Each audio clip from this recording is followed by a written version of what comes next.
ఎవరైనా మగ వ్యక్తి అయినా ఆడవాళ్ళైనా పైన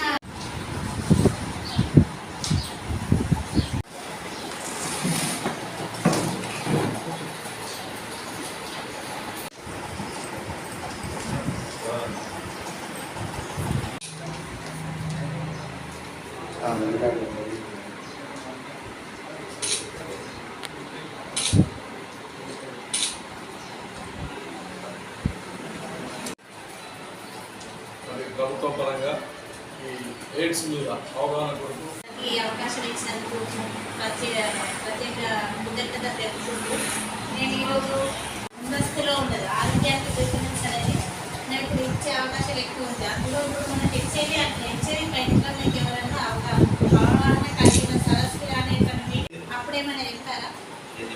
ఏం చెప్పాలి?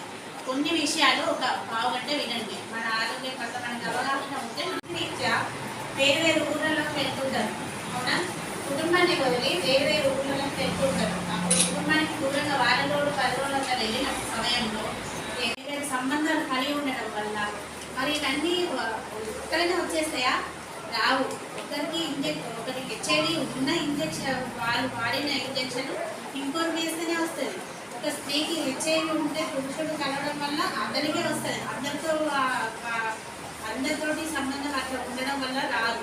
అది ముఖ్యంగా మనం గమనించాల్సిన విషయం ఏంటంటే ఒకరికి ఉండడం వల్ల ఈ ట్రాన్స్మిషన్స్ అనేవి జరుగుతాయి. ఈ మార్గాల ద్వారా జరుగుతాయి. మీకు తెలుసుకోవాల్సింది ఏంటంటే మన కుటుంబానికి దూరంగా వెళ్ళినప్పుడు మనం జాగ్రత్తగా ఉండడం అనేది ఇంపార్టెంట్. కాబట్టి నేను ఇక్కడికి రావడం జరిగింది. నారీ అసోసియేషన్కి ముందు ప్రిఫరెన్స్ ఇచ్చి మాకు ప్రభుత్వం ఏం చేసిందంటే ఇప్పుడు ఈ ప్రోగ్రాం చూడండి 1/9/24 నుండి 31/10 అంటే 2 నెలల కాలం పాటు ఈ అవేర్నెస్ క్యాంప్ అనేది మేము కండక్ట్ చేయాలి.